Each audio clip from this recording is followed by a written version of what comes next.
জিয়া। বেগম খালেদা জিয়ার স্বার্থে। আমি আপনাদের প্রান্তীয় নেত্রী বেগম খালেদা জিয়া। প্রিয় দেশবাসী, আপনারা দেখেছেন এই সরকার কি করেছে। কি মনে করেছেন কি দেশটা কি আপনাদের পৈতৃক সম্পত্তি হয়ে গেছে আওয়ামী লীগের?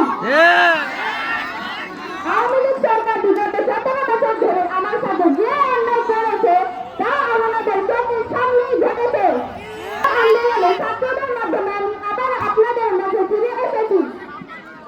এই আপনারা গায়ে করবেন না, এই আপনাদের মেয়েরা তো ঝগড়া করে না, এই মেয়েরা ঠিক করে।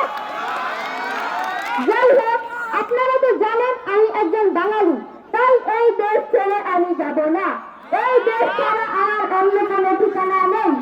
এই দেশই আমার জন্মস্থান, এই দেশেই যেন আমার মৃত্যু হয়। এই দেশের মানুষের মধ্যেই আমি আজীবন